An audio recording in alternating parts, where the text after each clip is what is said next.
The study in his palace looks and sounds like a command post. Here he talks to David Lomax about his job as king. How do you see your duty as a king? Why do you think that Thailand should continue to have a king? It's not for me to say.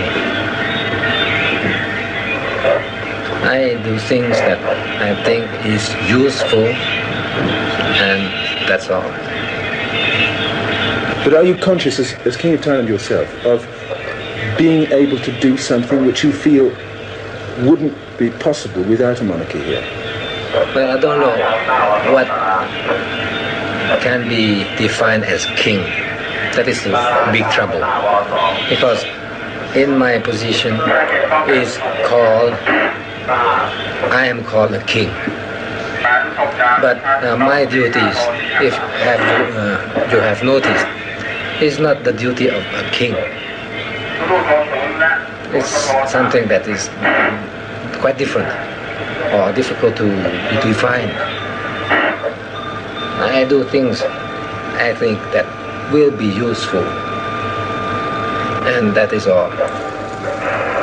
If you ask me what I had in mind or what the plan I had no plan.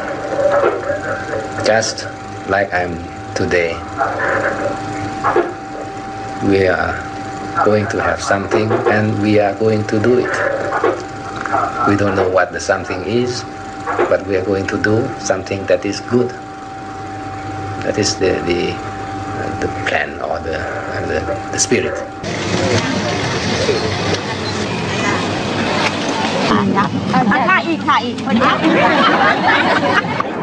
Anywhere we go, we are looked at, and people are interested in us.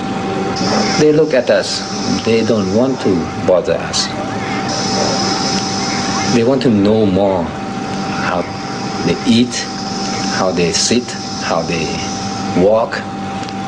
They don't look with curiosity or hostility. Kings and queens of Thailand have always been in close contact with the people, really. And they usually regard the kings as father of nation. That's why usually we don't have much private life, because we are considered father and mother of the nation. So naturally we are all the time with the people. To the king, Thailand's danger means that state ceremonial is no empty form. Speeches at the royal audience for his birthday, no mere platitudes, but expression of the struggle for survival.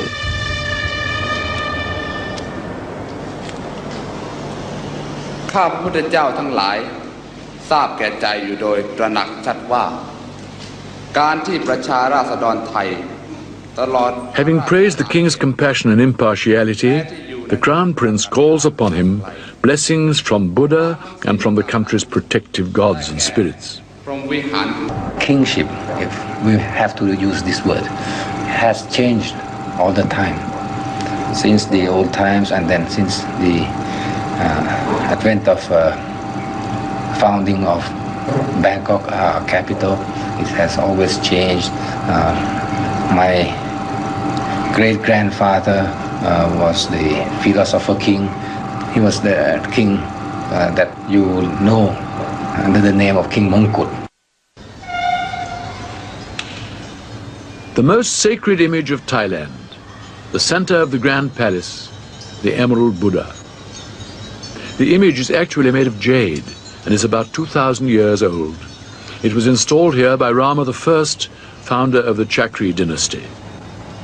This ceremony on the coronation anniversary shows more than any other how the king has made ancient court procedure relate to the pressing current needs of the country. The oath of allegiance to the land, taken in the presence of the Buddha.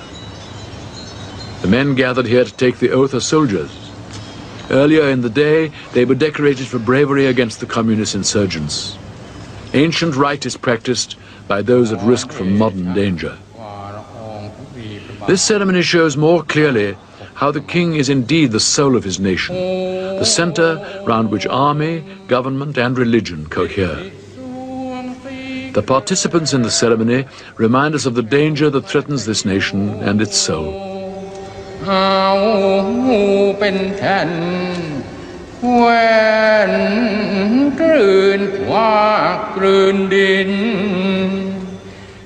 Buddhist rite though it is, there is also the typical Thai admixture of Hinduism. Here the officials are Brahmins, descendants of Hindu immigrants whose function in the state is to keep alive the Hindu rituals which originally came from India many centuries ago. Brahmin priests, incidentally, do have to pass a novitiate as Buddhist monks.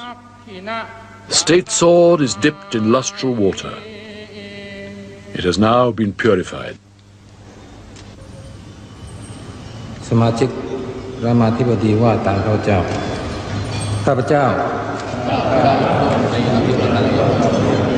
ขอกระทำสัตย์ปฏิญาณสาบานตัว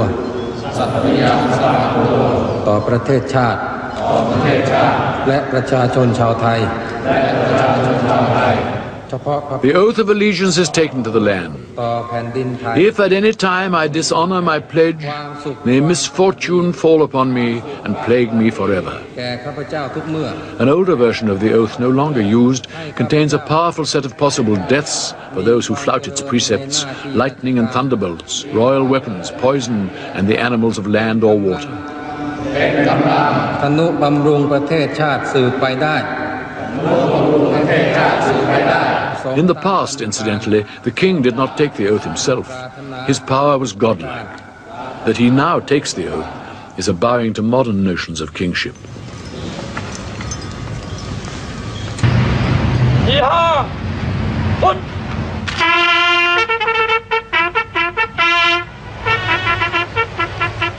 The king's convoy in action. It leaves more or less every day when he's in the regions and covers about 30,000 miles a year. The purpose of these tours is always twofold. On the one hand is the improvement in the people's welfare and the development which the king achieves, and this is certainly significant. On the other hand, there is his presence as king among the villagers. Before his visit, they may feel themselves neglected. In his presence, and after he has gone, they know that they are not. The ladies-in-waiting act as social workers, taking extensive notes on every case so that each one can be followed up afterwards. This means typing up every night, and a lot of work when the court is returned to Bangkok. No previous king had ever even visited the northeast. King Bhumibol spent the first 10 years of his reign traveling very thoroughly through every district of the country so that he could see the problems in detail at first hand. This detailed knowledge now forms a base for rapidly expanding work in all kinds of development.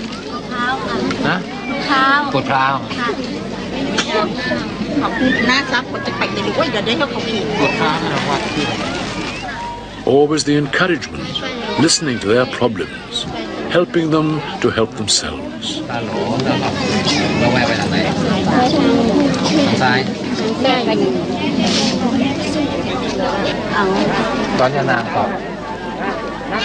Did they have any particular problem they wanted you to? No problem. They were very happy. And I asked in what temple they were going, and they said the name, and I looked in the map. And there is a old temple here, and they did not remember the name. They seem to be very impressed with your geographical knowledge. Oh, because they are very happy when somebody comes and knows about their village. But you go everywhere with this map, I notice. It never, not this particular one, but yes, there is never a map from your hand. I try to have a map so that I know where I'm going, and they are happy when they know that the official map is the village is on their map. Are there some occasions when people live in villages that aren't marked on your map or that have the wrong name? Well, that is what happened now. What is what happened? There's a village that has no name, and I put a name on it. The king and queen receive representatives of friendly countries, both formally and informally, turning state functions into personal affairs whenever possible. I saw that blue, lovely blue. A natural part of the royal family's job is to promote the country's crafts, culture, and special products, even at parties. The Queen is very much concerned to increase silk production throughout the country. And she makes a point of wearing Thai fabrics herself. This is one of the King's new dams. Irrigation is probably the aspect of development to which he contributes most. Apart from his boat with the rudderless engine, the King has designed dams and irrigation channels himself. With his quick grasp of the subject, he always makes his experts work hard. And though he seems able to master almost anything he puts his hand to, it is probably the many facets of engineering for which he has the most talent. Oh, yes. The King carries a two-way radio with him at all times. He is said even to sleep with it. This means that he's the first to hear of any crisis. But he seems oblivious to everything as he concentrates on the job in hand. And helped by this water. An army camp. These soldiers have been waiting all day for the King's arrival. That is often the case, but the Thais do not mind waiting. It is still such an honor to see the King.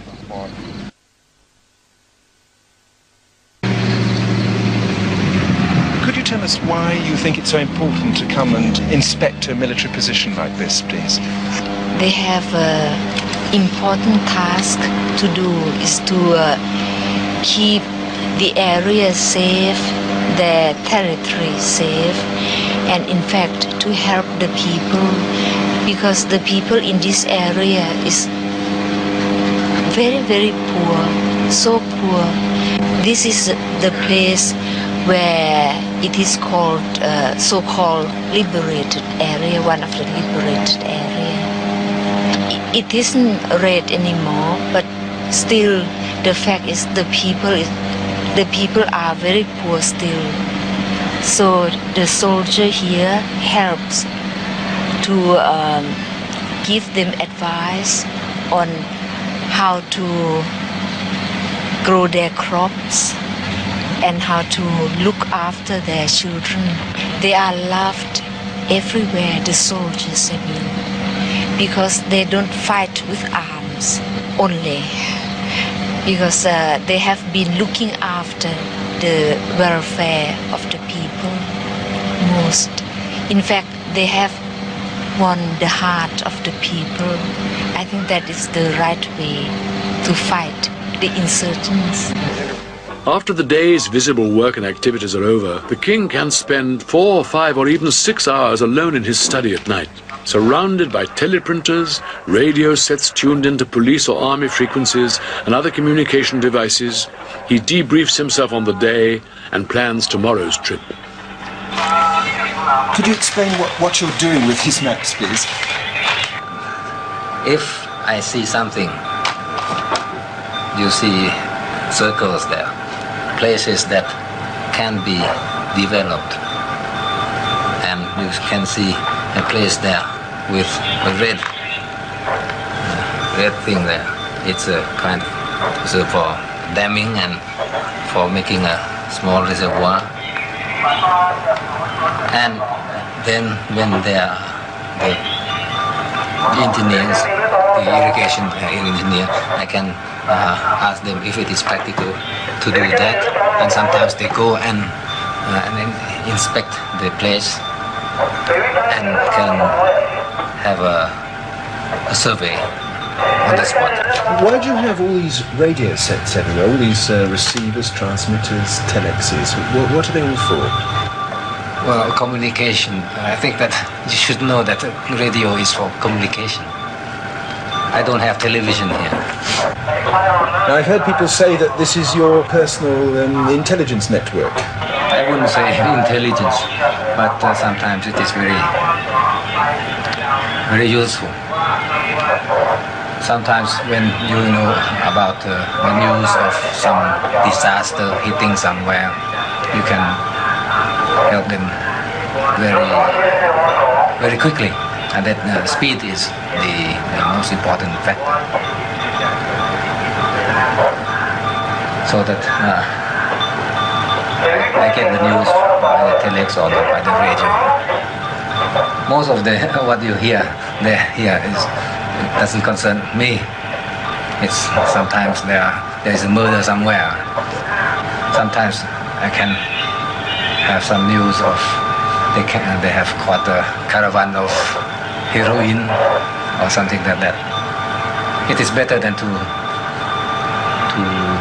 listen to the broadcast or other things. When you sit here by yourself for several hours every evening, looking at your maps and listening to the radios, is that because you are a lonely man, or because you need to have some time by yourself after all the public side of your life outside? That is a question that can be answered in many ways. I'm not lonely,